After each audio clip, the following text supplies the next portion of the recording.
Bom dia, pessoal. Vamos hoje gravar uma aulinha de bioquímica, né, para os cursos de odonto, fisiologia, educação física e biomedicina, né? Nessa aula iremos falar dos aminoácidos, né, sua estrutura, sua importância, sua classificação e sua importância fisiológica, para que dê um suporte aí nesse momento que o país está passando. Então eu resolvi gravar aí essa aulinha para auxiliar os estudos de vocês. Então, iniciando a aula, a gente vai falar um pouquinho mais sobre proteína.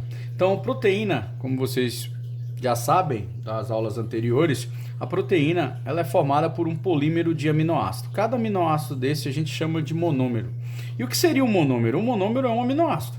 Então, se eu tenho vários monômeros, ou seja, vários aminoácidos, eu vou ter uma proteína. Então, a definição de proteína vem de polímero de aminoácido. Cada aminoácido tem uma característica. Ele tem um grupo ácido, que é correspondido pela função orgânica ácido carboxílico. Tem um grupo amina, que é outro grupo orgânico nitrogenado, né? Eu tenho um grupo oxigenado e um grupo nitrogenado. Esse grupo ácido vai caracterizar a acidez do aminoácido, e esse grupo básico vai, né, o grupo amina vai caracterizar o grupo básico. E esse carboninho, que é chamado carbono alfa, é o carbono que contém ao mesmo tempo o grupo ácido, o grupo básico, bem como o hidrogênio. E o que vai diferenciar um aminoácido do outro é essa cadeiazinha lateral, que a gente chama de cadeia lateral. Então, exemplificando, eu tenho aqui dois aminoácidos. Você pode observar aqui o grupo carbono alfa é idêntico, onde a diferença está apenas na cadeia lateral, que é esse Rzinho aqui, ó. A cadeia lateral desse primeiro composto, se você observar, ó, a diferença está apenas aqui. Se você olhar, eu tenho aqui um hidrogênio e tenho aqui um CH3. Então, isso faz esses aminoácidos, ó, faz com que esses aminoácidos sejam diferentes. E essa diferença se dá justamente por essa cadeia lateral, que é também o que vai caracterizar aí todos os aminoácidos, bem nas suas características fisicoquímicas. Então, quando a gente fala de aminoácido, a gente vai ter que lembrar um conceito importante, que é o conceito de ligação peptídica. Como é que é formado uma proteína? Então, a proteína ela vem da união de aminoácidos. Então, ó, um grupo carboxílico de um aminoácido com o grupo amina do outro aminoácido, vai ocorrer que o grupo amina vai liberar hidrogênio, o grupo ácido vai perder o oxigênio. Isso vai ocorrer uma desidratação. Consequentemente, essa desidratação vai formar um novo composto orgânico chamado amida. Por quê? Porque eu tenho a perda desse oxigênio com dois hidrogênios, saiu a água, e essa ligaçãozinha livre com essas ligaçõezinhas duas que foram formadas, vai formar esse grupo funcional orgânico chamado amida. Então, a ligação que forma as proteínas é uma ligação peptídica, porque vem da união de dois ou mais aminoácidos. Então, o que acontece? Eu tenho um novo grupo funcional. Essa amida, ela vai ser o alvo das enzimas. É esse grupo amida que vai ser o alvo das enzimas. Então, a ligação, ela geralmente ocorre entre isso aí, entre o alfa-carboxílica e o alfa-amina. Essa seria a formação da ligação peptídica.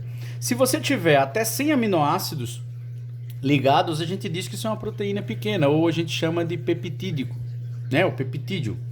Se você tiver mais de 100 aminoácidos, sim, a gente pode chamar isso de proteína. Outra característica importante que a gente trabalha aqui com os aminoácidos, que os aminoácidos proteicos são do tipo L-alfa-aminoácido. O que significa L-alfa-aminoácido? L significa que eles desviam um plano de luz polarizada para a esquerda, então são levógeros. Os aminoácidos que vão fazer parte de nossas proteínas, né, biológicas, elas são alfa-aminoácidos. Alfa porque vem do carbono alfa, que é uma característica dos aminoácidos proteicos. Todos os aminoácidos proteicos, eles possuem aí alfa-aminoácido. Então, os aminoácidos, eles apresentam atividade óptica, eles conseguem desviar a luz polarizada, e isso vem porque eles são quirais, ou seja, eles têm um plano de...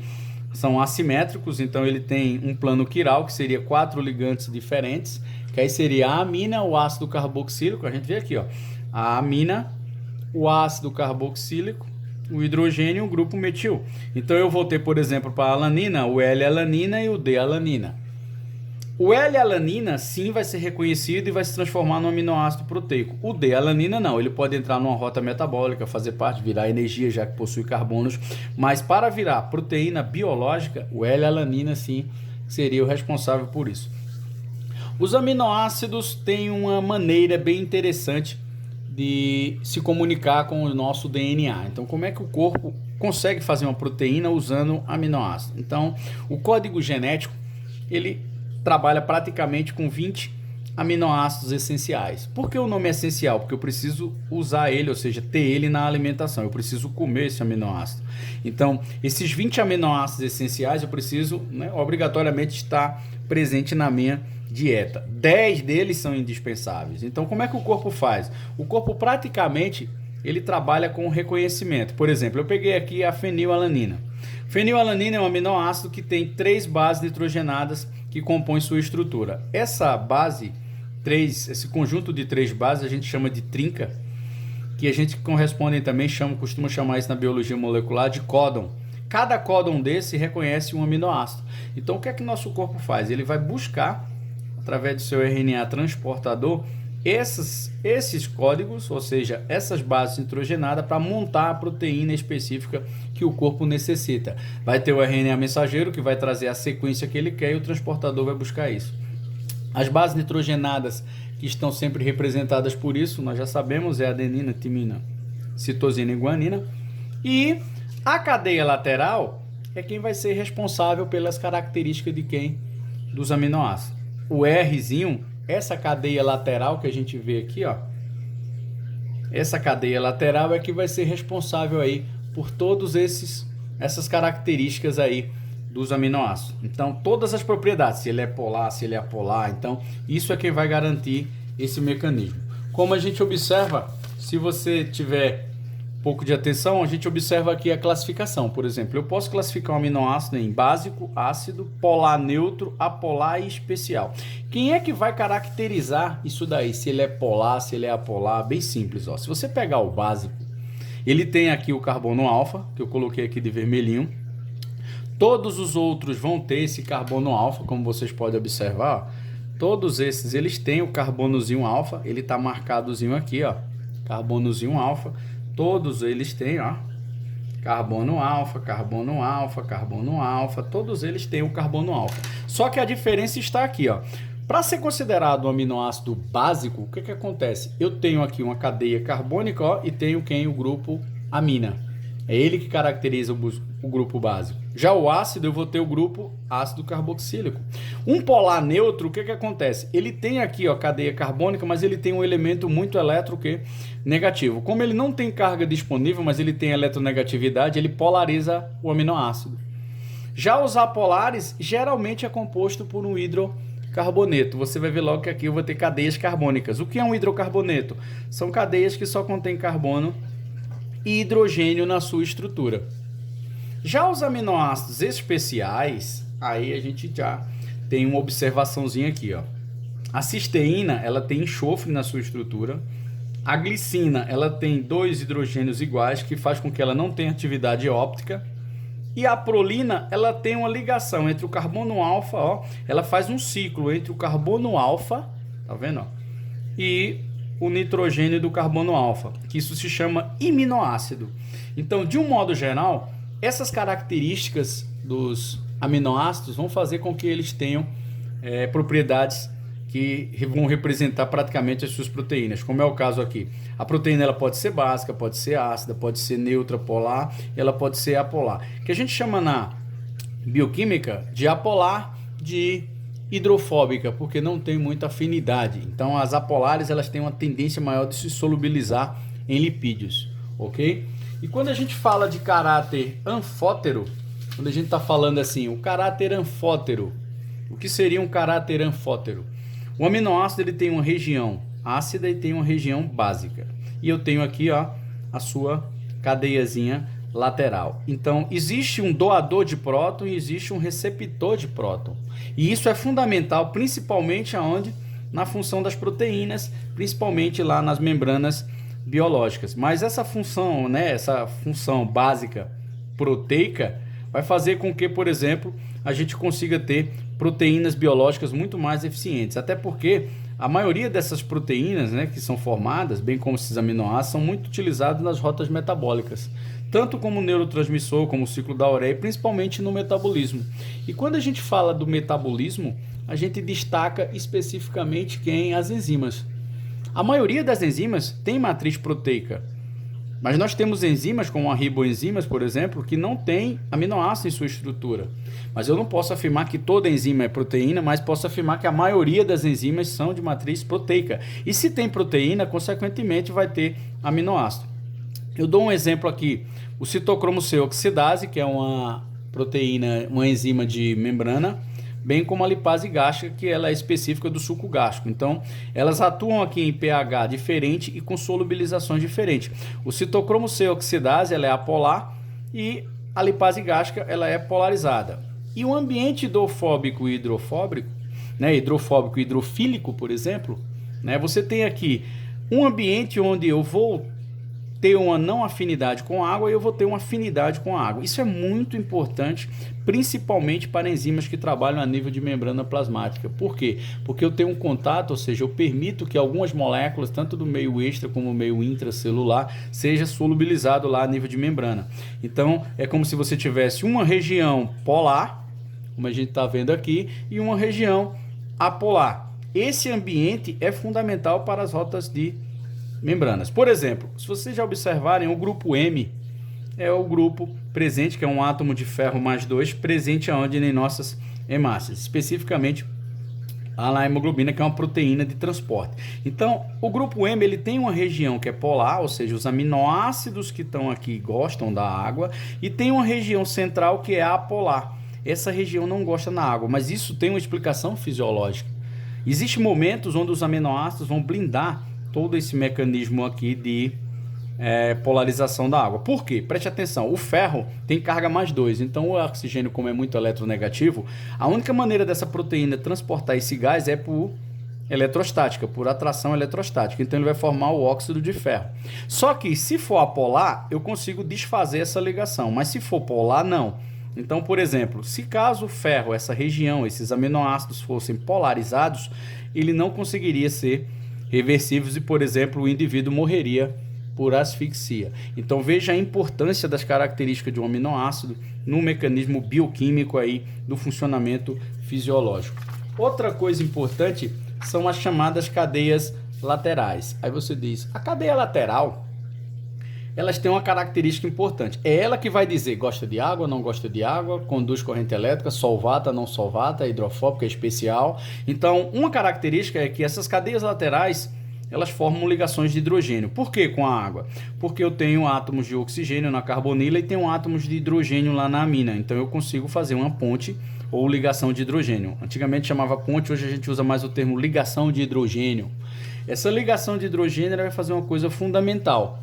Qual é a coisa fundamental que ela vai fazer? Ela vai solubilizar as proteínas, que é muito importante aonde? Na membrana. Então isso faz com que a proteína seja solúvel no meio aquoso. Isso vai ajudar lá na permeabilidade seletiva. Outra coisa importante é quando a gente fala da estrutura tridimensional das proteínas. Então essa estrutura tridimensional vai depender exclusivamente das ligações que ocorrem na cadeia lateral. Por exemplo, o que seria uma proteína primária?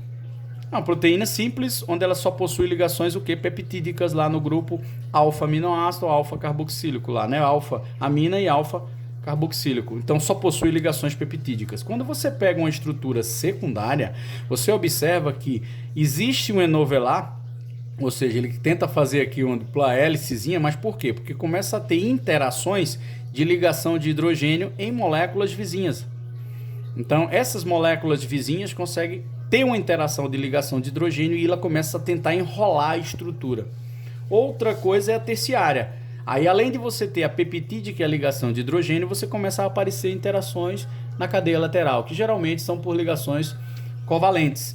Mas esse enrolar aumenta esses sítios ativos, que são combinantes, e isso pode melhorar a eficiência. É claro que as estruturas quaternárias seria essa associação, isso é muito importante, porque quanto mais enroladinho, Quanto mais interações de cadeia lateral, mais sítio ativo você tem. E isso é fundamental para o funcionamento enzimático.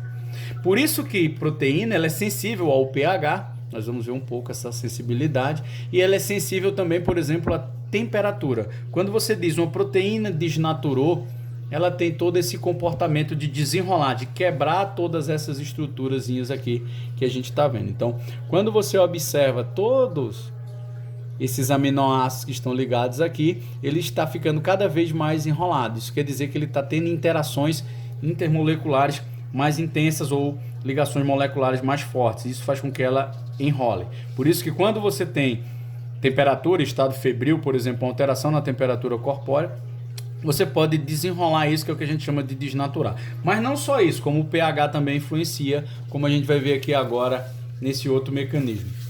Se você observar, as características físico-químicas são muito importantes lá de um aminoácido. Se você pegar esse aminoácido, por exemplo, em meio alcalino ele tem carga negativa e em meio ácido ele tem carga positiva. O que acontece? Aminoácidos, quando você está no meio alcalino, ele tem propriedade de receber próton, porque na bioquímica ácido é todo composto que doa próton e base é todo composto que recebe. Então, ó, no meio ácido ele vai doar próton, então ele vai ficar com carga positiva. Quando você trabalha o meio alcalino, ele vai receber próton, então ele vai ficar com carga negativa. Mas o aminoácido ele pode ficar de uma forma anfotérica. O que é isso? Ele igualar a parte ácida com a parte básica. Ele tem cargas iguais. Ou a gente chama isso aqui de ponto isoelétrico. Então ele pode ter um ponto isoelétrico onde as cargas são iguais, sim.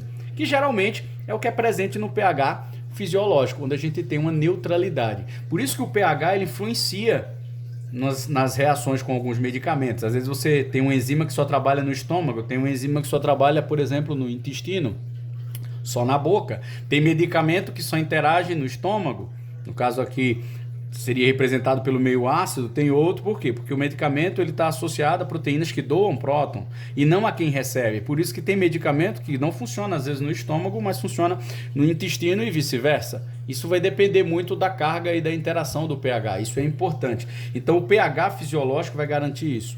E quando você pega aqui, por exemplo, aminoácidos, eu peguei um exemplo da alanina. A alanina a gente geralmente costuma expressar porque geralmente o pH é igual ao pKa no meio fisiológico. Então, se você pegar aqui o pH ácido da alanina é 2,35. Se você observar aqui, ela vai estar com a carga positiva. No pH alcalino, que o pH é 9,87, está acima de 7, ela tem uma carga negativa. E aqui ela não tem influência na cadeia lateral. Então, eu posso calcular o ponto isoelétrico para esse aminoácido? Sim. Basta somar os dois e dividir por 2. Então, o ponto isoelétrico, quer dizer, no pH 6,11, ele vai estar mais próximo do pH fisiológico. Então, é fácil de você calcular. Vai pegar o pH ácido, somar com o pH, né? Ou seja, o pKa ácido com o pKa básico, soma e divide por 2. Você vai ter aí o ponto isoelétrico. Se você observar aqui a arginina ela tem influência no pH ácido, no pH básico e ainda tem uma influência, ou seja, uma variação aqui do equilíbrio de pH lá na cadeia lateral. Aí como você calcularia o ponto isoelétrico? Nesse caso, você não vai somar os 3 e dividir por 3. Não vai tirar uma média aritmética. Você vai pegar os dois pontos mais próximos. Quais seriam os dois pontos mais próximos? 8 e 12. Então, soma os 2 e divide por 2. Você teria aí o ponto isoelétrico igual a 10,73. Então, aminoácidos, pessoal, e proteínas são bons tampões, ou seja, eles ajudam a evitar a variação brusca de pH. Por quê? Porque eles têm esse comportamento, essa facilidade de receber e doar o quê? Próton. Isso, na verdade, é uma característica fundamental para manter o nosso pH fisiológico estável em aproximadamente 7,1. Ok, pessoal? Então, eu espero que essa aula tenha ajudado vocês, que ajude aí a dar uma compreendida. Eu vou gravar também aula de proteína, aula de carboidrato e lipídio, então nesse momento eu vou ficar sempre interagindo com vocês dessa maneira para a gente manter o pique de estudo. E sempre eu vou estar disponibilizando uma atividade em cima disso que a gente trabalhou aqui. Ok, pessoal? Até a próxima aí!